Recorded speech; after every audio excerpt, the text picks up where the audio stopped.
assim, da gente estar fazendo como formiguinha, né? Tá criando isso e tá a escola, o que é que a escola pode fazer, né? A escola pode estar abrindo um espaço, eu penso, para até estar discutindo essa interação que eles têm de outro lugar, tá chamando atenção para outros elementos. Acho que a escola pode fazer isso. A escola também tem dificuldade, né? Ela prefere se ausentar, fazer de conta que as coisas não estão acontecendo em alguns momentos, com raras exceções, né? Com raras exceções. Mas normalmente ela tem dificuldade. Se ela não sabe lidar, então ela prefere não trazer isso para discussão. Isso é agora como se você varresse, né? Esconder o problema embaixo do tapete. Uma hora ele vai aparecer. Só para dar um exemplo. Eu sou de um departamento de educação. Existe um grupo forte nesse departamento que trabalha com educação e tecnologia. Periodicamente, esse grupo faz atividades, seminários e tal. O departamento não se manifesta. A gente teve um seminário agora sobre jogos. Eu estava dizendo, a gente tem gente de tudo quanto é lugar, menos da própria universidade. Por que menos isso? Os alunos, até os, não estou falando só dos professores, estou falando da dos alunos da comunidade comunidade acadêmica.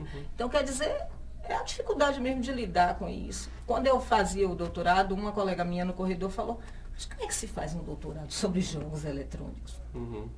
E eu nem respondi, né? Porque eu não sabia nem o que ia dizer para ela ali. Não ia mudar muito a cabeça dela. Então é desse jeito. Essa coisa, é assim, a gente está falando de jogos, mas isso é para todas as mídias, como Isis estava colocando, todas elas terminam sendo vistas de uma forma muito negativa, eu acho, né? Sim. Li, ela fez uma pergunta para você. Será que essa pergunta dela também não passou assim por uma ignorância? Porque muitas vezes, por que as pessoas não questionam, não debatem? Porque elas não conhecem, preferem, ou não vou falar sobre isso porque eu não conheço, não vou me envolver, não vou dar um palpite. Será que não passa por aí também na questão dos pais, da escola, se manifestar em relação a isso e por isso ter essa omissão? Mas a ignorância, existe uma diferença entre a ignorância, assim, aquilo que você realmente não sabe e aquilo que você não sabe, não tem vontade de saber, tem raiva de quem sabe. A ignorância que a gente chama de ignorância desejada. Tem uma ignorância também que é desejada. Tá tudo como o Lin trouxe a informação aí. Quanta coisa, é só você acessar, você vai ter muita coisa disponível. Se você quer realmente, por exemplo, eu fui ler sobre essa questão relacionada à alienação dos jogos. E encontrei várias publicações nesse sentido, de que essa coisa não está diretamente ligada a esse sintoma, falando aqui, me colocando na berlinda, porque eu acho que é um exercício importante também, né? Esse sintoma de uma certa alienação está relacionado aos conteúdos internos dele. Então, a investigação que eu tenho que fazer é psíquica. Assim, por que o psiquismo dele plugou nisso? Por que do outro menininho que tem a mesma acessibilidade não plugou? Então, são as coisas, Aline, que eu acho assim que a gente precisa relativizar e não fazer uma relação direta, como o José Carlos já chamou a atenção várias vezes. E eu penso também que ficar elegendo bodes expiatórios é uma forma da gente não se implicar. Na hora que eu digo que a violência é culpa dos jogos, eu como mãe não estou olhando para as outras vertentes que interferem aí. Então, eu não me implico. Assim como muitas vezes não são todas as escolas, é bom lembrar, mas algumas escolas que realmente não se fala desse assunto porque não querem se implicar. E você, por exemplo, você é pedagoga de uma escola, você não teve vontade não te deu assim uma inquietação de você jogar isso para a escola, você tentar trazer o maior número de pais, você, sei lá, desenvolver seminários, feiras? A gente faz isso, mas é isso, muitas vezes cai nessa naturalidade do assunto. A gente não consegue subir um degrau para as pessoas analisarem para além do fenômeno do jogo, ou da internet, ou da televisão. E às vezes os pais não vão. E muitas vezes eles não vão. Eles não vão. Fui uma vez para uma escola particular aqui, foi muito interessante, porque assim, os pais não foram, mas os adolescentes foram. E aí foi muito trocar com eles, né? E tem uma outra escola que a gente fez um bate-papo com eles, crianças pequenas, uma escola diferente que tem aqui em Salvador. E aí foi muito legal, porque na verdade assim, eu fui, meu Deus, como é que eu vou falar para criança? Não consigo mais, né? Apesar de ter começado com a educação infantil, mas eu não consegui. O que eu vou falar? Foi ótimo, porque eles é que me ensinaram, né? Então, eles faziam perguntas sobre jogos porque eles conheciam. Eu levei umas imagens e aí eles perguntavam, me explicavam, e que ela vai jogar, tia? Então, na verdade, eles são interlocutores fantásticos, né? E acho que eles são bons interlocutores. Se os pais não vão, a gente vai pegar eles mesmo e começar por ali, né? Fazer esse tipo de trabalho. Agora, assim, eu acho que a gente tem que olhar essas mídias de forma também positiva. Eu estava vendo outro dia a história de uma professora também de lá da universidade onde eu trabalho, ela me contando que ela não é daqui, ela é do Sul. E tem muita dificuldade do menininho, que é filho único, conversar com os primos, ver o que é que o menino usa. O Skype. Aí ela disse, ele conversa com a avó todo dia, ele conversa com os primos. Mãe, agora eu estou conversando com os meus primos. Quer dizer, tem um lado bom, né? A coisa de... Geograficamente eles são distantes, mas eles continuam com vínculo de cotidianamente se falar, usando a mediação do Skype, né? Você está muito quietinho. Porque duas mulheres é difícil, né, concorrer.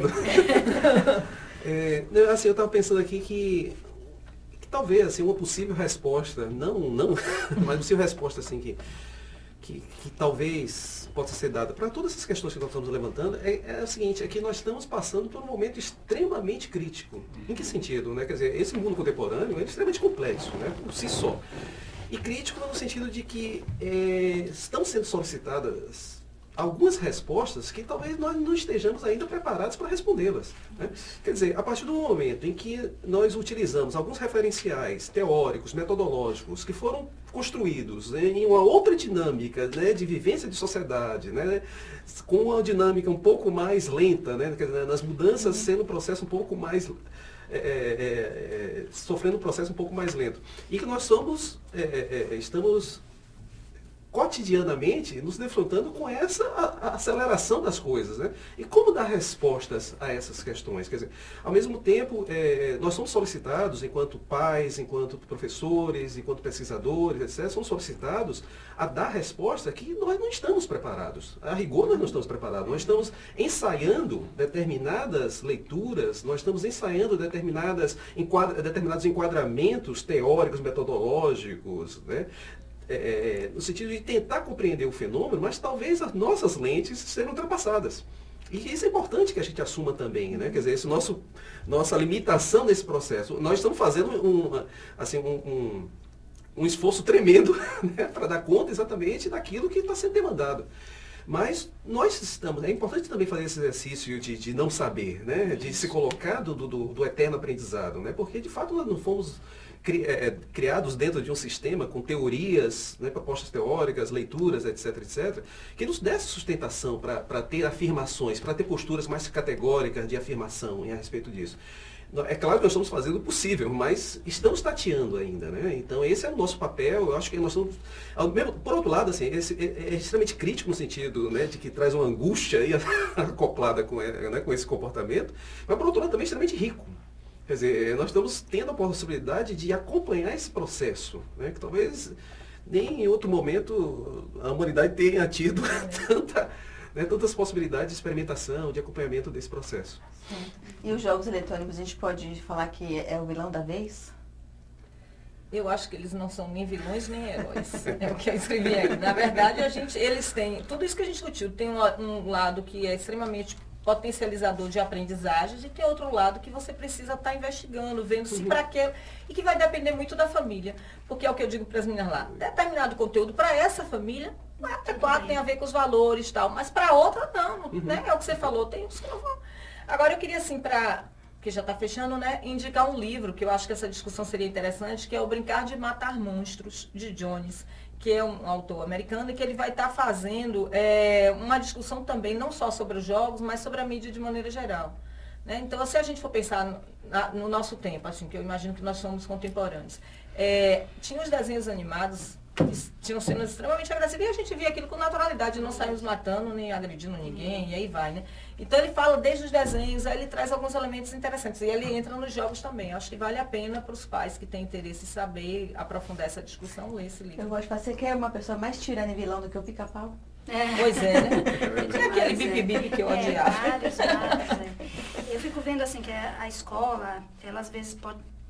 Sim, está perdendo talvez uma oportunidade de fomentar e fazer mais discussões, esse tipo de discussão que a gente está tendo aqui. A gente pode ampliar e trazer, né, levar para a escola. E tem um trabalho que é bem interessante, que chama Psicomotricidade Relacional, que a possibilidade é o jogo livre, vale tudo, só não vale machucar, enfim, fazer com que o outro fique com problema físico, mas assim...